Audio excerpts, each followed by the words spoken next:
Raipur police के जवान मना विषम परिस्थिति ले निपटे पर मॉक ड्रिल के करे अभ्यास।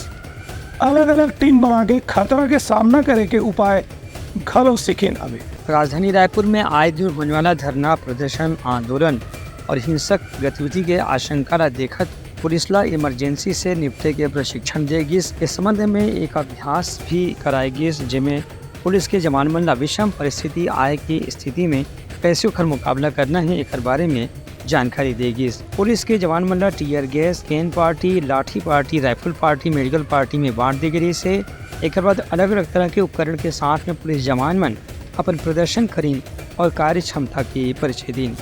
इस संबंध में पुलिस के वरिष्ठ अधिकारी मन की राजधानी में आए दिन कोई न कोई संगठन के माध्यम से विरोध प्रदर्शन अक्सर देखे बर मिलते। कई बार में पुलिस के साथ भी झूमा झटकी या मारपीट के घटना के आशंका बने रहते। यही पाए के पुलिस ला हर स्थिति से निपटे के प्रशिक्षण देना जरूरी है। ब्यूरो रिपोर्ट, उतलंगा न्यूज़।